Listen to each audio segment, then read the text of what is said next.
Votre invitée aujourd'hui, Béatrice Rulle, Fabienne Fischer, candidate Les Verts arrivée en tête du premier tour à la complémentaire du Conseil d'État. Bonjour Fabienne Fischer. Bonjour. Tout d'abord, félicitations, vous êtes donc en tête de ce premier tour. Comment ça va, moins de 24 heures après les résultats de ce premier tour ?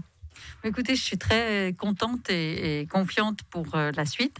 Je suis contente parce que réaliser 30% des voix quand on est 8 candidats, c'est un défi en soi. Et les électrices, les électeurs m'ont fait confiance. Je les en remercie ici vraiment chaleureusement.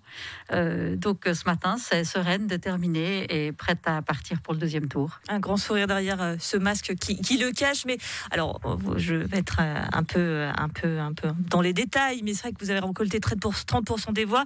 Mais dans le détail, justement, vous n'avez pas séduit tous les l'électorat socialiste. Comment vous allez les ramener à vous à ce deuxième tour ? Je pense que j'ai séduit énormément d'électrices et d'électeurs si vous regardez le nombre de voix. Une participation beaucoup plus élevée fait qu'un nombre de voix très important que j'ai réuni, si on le compare aux chiffres réalisés lors d'autres élections pour le Conseil d'État, fait simplement que le pourcentage est peut-être moins élevé que d'autres fois. Donc pour ma part, je suis vraiment convaincue d'avoir déjà convaincu dans l'électorat aussi bien des Verts que des socialistes et bien au-delà, parce que je pense que mon programme dépasse les clivages gauche-droite. Et c'est vrai, au deuxième tour, il va falloir rassembler encore plus largement, aller chercher encore d'autres voix, aller convaincre ceux qui ont voté blanc ou qui n'ont pas voté. Et c'est l'objectif des 3 semaines qui viennent. Ce second tour, on va s'y projeter. Alors ça pourrait s'apparenter presque à un duel face à Pierre Maudet qui expliquait hier son excellent résultat par le fait qu'il avait fait campagne, lui, contrairement aux autres. Vous étiez à ses côtés sur le plateau de Léman Bleu quand il a dit ça. Est-ce que vous allez modifier votre campagne pour véritablement faire campagne un peu à la Pierre Maudet ? Écoutez, Pierre Maudet, il s'auto-attribue toute une série de mérites et on va le laisser faire. Pour ma part, j'ai fait campagne et je vais continuer à le faire sur le terrain. C'est-à-dire que je vais continuer à aller à la rencontre des gens dans les communes suburbaines. J'ai été dans les communes... Vous allez tenir des permanences ou... Oui, je vais aussi proposer des rendez-vous dans des lieux qui sont des lieux symboliques qui représentent les difficultés des Genevoises, des Genevois aujourd'hui, pour proposer aux gens de venir me parler de leurs attentes, de leurs objectifs, de leurs projets, et puis moi leur expliquer les miens, mon programme. Par exemple, ce soir, vous l'évoquiez tout à l'heure, c'est la Journée internationale des droits des femmes. Eh bien, je serai avec les femmes qui se mobilisent, avec le comité de la grève des femmes, pour porter les revendications de l'égalité. Je dirais, par exemple, la question du salaire égal, l'égalité salariale comme priorité, le maintien de la VS à 64 ans pour les femmes, parce qu'elles sont aujourd'hui encore très désavantagées face à la VS, faire sauter le plafond de verre, la solidarité avec les femmes migrantes, tout ce programme-là, eh bien oui, ce soir, je serai sur le terrain avec d'autres femmes pour porter ces revendications. Juste, vous venez de dire que vous alliez tenir un petit peu des permanences. Vous reprenez un petit peu là, le système à la Pierre Maudet, pardon cette expression, d'ouvrir des petites permanences éphémères pour faire venir les gens? J'ai pas très envie d'être comparée en permanence à Pierre Maudet. Je préfère vous parler de ce que j'ai l'intention de faire. Monsieur Maudet va faire sa propre campagne, je vais faire la mienne. Elle est fondée sur mes valeurs. Moi, je suis une femme intègre, honnête, sincère, transparente, et je vais faire une campagne à cette image. On vous sent un peu différente par rapport au premier tour, peut-être plus pugnace. Vous avez envie de montrer que, oui, vous aussi, vous avez des idées, vous êtes prêt à attaquer, voilà. Moi, Fabienne Fischer, je veux être conseillère d'État. Bien sûr que je veux être conseillère d'État.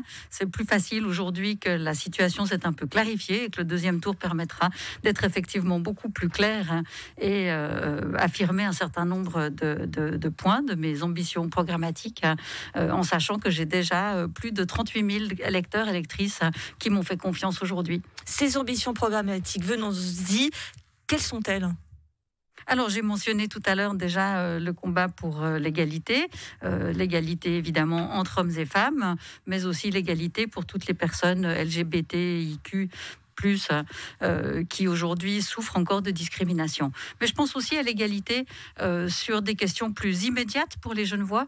L'indemnisation des personnes précaires, précarisées par le corona. Au premier rang, les personnes de la culture, qui est un secteur économique qui est touché de manière extrêmement brutale, fondamentalement. On a besoin de culture, chacun d'entre nous en a besoin, on le ressent ces temps où on n'y a pas accès, justement. Et puis, les acteurs, les actrices de la culture, et je ne parle pas seulement monde ceux qui sont sur scène, mais évidemment tous ceux qui participent, les organisateurs de spectacles, ceux qui ont des lieux de culture, etc., ont besoin de notre soutien.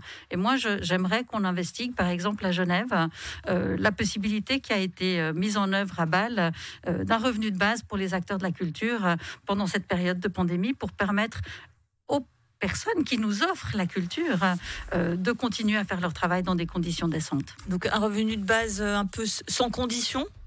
Comment ce serait fixé ? Alors, les Bâlois ont fait un projet destiné aux personnes du monde culturel. Personnellement, je pense qu'on pourrait réfléchir, mais je ne vais pas pouvoir le faire toute seule, bien entendu. Il s'agit de se concerter d'abord avec mes futurs collègues du Conseil d'État, mais aussi avec les milieux économiques, les milieux syndicalistes, etc. Un revenu de base, je pense, qui permettrait de garantir à chacune de vivre dans la dignité la période très difficile dans laquelle nous nous trouvons aujourd'hui. Et je pense que cette solidarité fondamentale, aujourd'hui, Genève a les moyens de l'avoir. Alors, on connaît les réserves de la BNS, on connaît les réserves des assurances maladie, il y a beaucoup d'argent en réalité. Et je pense que cette solidarité, on la doit à chacune des personnes qui est touchée aujourd'hui.